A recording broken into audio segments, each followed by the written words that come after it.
one of the really the access and the key to life, spirituality, relationships, joy, love, peace, abundance, right? We go doing what you come down here to do, why you are down here.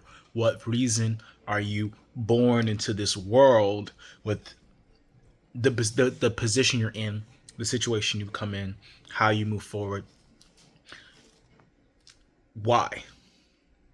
Or getting that why, right? Getting that why, getting that understanding, living that. And moving on to the next thing. The key, the access is a trained mind, a disciplined mind. That's like freedom. Disciplined mind is freedom. If you can take away anything from that, disciplined mind is freedom. And the degree into which your mind is basically your focus is trained. And you think about it this way, right? So in the training of the mind, right? A lot of times we think about training of the mind as like IQ, how smart you are, how much you can retain, problem solving. But from how I see it, these are like consequences of a well trained mind. Mind with more focus can solve problems. A mind with more awareness um, can probably remember and retain details more. A mind with more presence, the things that we kind of test for intelligence, and even from the system, which isn't really intelligence but just like productivity, but even that rests on a trained mind, which means trained in presence, a trained in focus, a trained in um awareness, which all comes down to attention.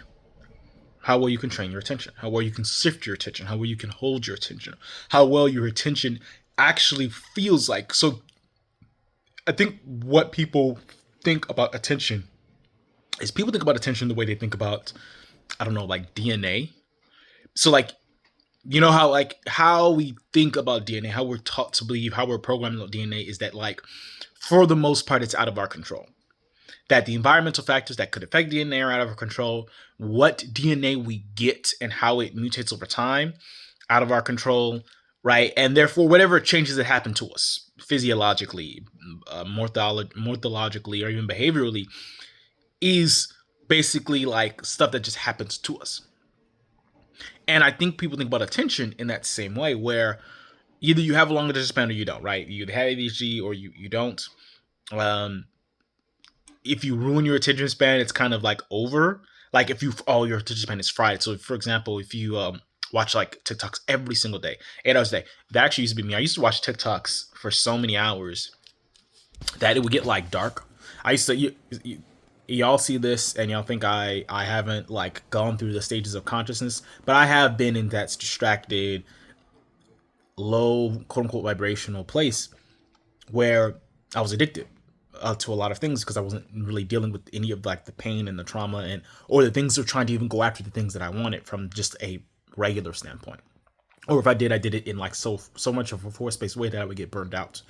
Um, Now I just move in flow. I do it flowing. I do it based off of the energy of the spirit.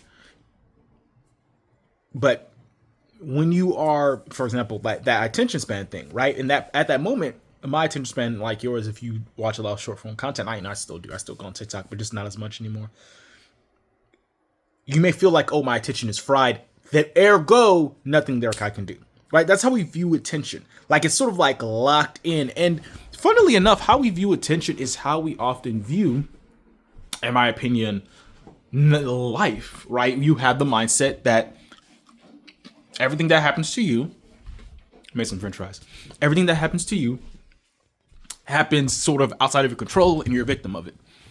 But when you start to grow spiritually, or from a self development, but in my personal opinion, self development growth is spiritual growth, at least on a certain level. What you start to realize is you have way more agency and way more ability to act upon the world. And more importantly, when you start to get to a level of metaphysics, you realize that you are already acting upon the world, right? Before you take a step, before you say a word, before you make any sort of plans, you are acting upon the universe and it's forming. You're based on your thoughts and your emotions. and the consistency of whatever frequency that's on, right? Whether you're on fear or lack or anger or satisfaction and joy and love, right? Like those are in fact changing the universe as you exist naturally and co-creatively with everything else, right?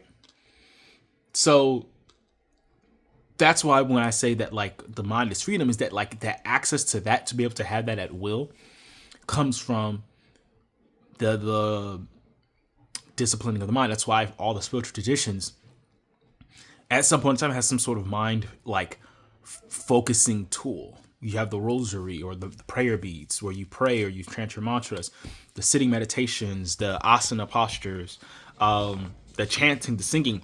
It's all to take your attention away from being scattered, right?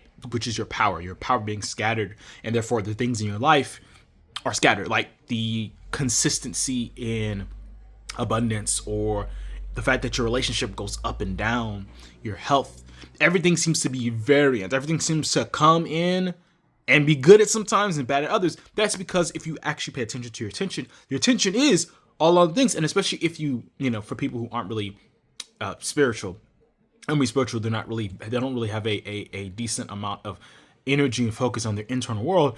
So they're reacting to the thing that's happening and causing it to happen again, and reacting to this and causing this. They're, they're being led along by their aversions and their desires, right? That means that they're going to continually recreate the up and down, up and down, up and down. When you start to get hold of your attention, focus it on something, be intentful, right? Put your intention on top of your attention. Then when stuff happens, you regulate, you put your focus on what you actually want, what you know will come. When stuff is good, you enjoy it, but you don't have your attention so connected to it that you think this is the only thing. You understand that there's more to come, there's better to come. You ride that wave way more calmly. And at the same time, you also take stock, you take an audit of what you think about all the time. Not just what you experience and what you're interacting with externally, but what you're internally talking about. How are you talking about certain people? How are you talking about professions? How are you talking about the world and politics and the environment and yourself? The relationship to God, the spirit. Those things, how you think about them, if you're not taking an audit of them, then don't be surprised that your relationship with these, because that's what it is, really, you're talking about your relationships, is going to be to the level of what you're talking about in your mind, what you're thinking about, what you're envisioning. Are you envisioning the worst possible scenario? Are you arguing with your head? Are you pleading, begging? Are you talking shit about yourself, about how you couldn't do it, how it so sucks? Are you talking shit about others and how you wish they could be different, or that somehow you're better than them, or somehow they're better than you? All these things are something you need to take. They're all, at least in my opinion, a sign of your attention sort of just being pulled. You're being pulled by traumatic memories, being pulled by monologues in your head, being pulled by the outside world, versus being subdued and pushed to where you want, your future dreams, your goals, your visualizations, right? Love, kindness, care when dealing with the outside world, where you're actually putting your influence out there rather than being influenced. So really, if you want all the things, right? All the things, the reality creation, the spiritual enlightenment, all of them, really everything that you actually want, it comes from how well you can put your sustained attention on the things that you want. And not just the things, not just the items, but the states, putting your attention on the feeling, the emotion, right? The consciousness of it. What does that thing give you if you had it, right? That's that law of assumption type of stuff. You put your attention on that feeling, that embodiment. Well, then that is what comes forth. And that's where, if you just continue, the people who do it like quote unquote fast, the fast manifestors, or the people who continually have success and they never fall off, those two things are function off the same sort of principles that sustain attention, right? When somebody falls off, their attention gets distracted. When somebody, feels like they've gotten so long to get what they want, the money or the healing or the relationship, it's probably a sign that the attention day in, day out is scattered, and only a certain amount of time do you put. And maybe over time you put in enough attention that it comes in, right? rather than sustainingly doing it and letting go of the outcome. That's why the letting go of the detachment. Why is that so important? The letting go of detachment is so important is because when you start to obsess over it, your attention goes. It's distraction of attention. That's why, like, not necessarily everybody has to be detached, but detachment can help because it allows you to put the focus on the feeling state. You need to detach from the object and put the focus on the feeling. So, train the mind, discipline it, and you get your freedom.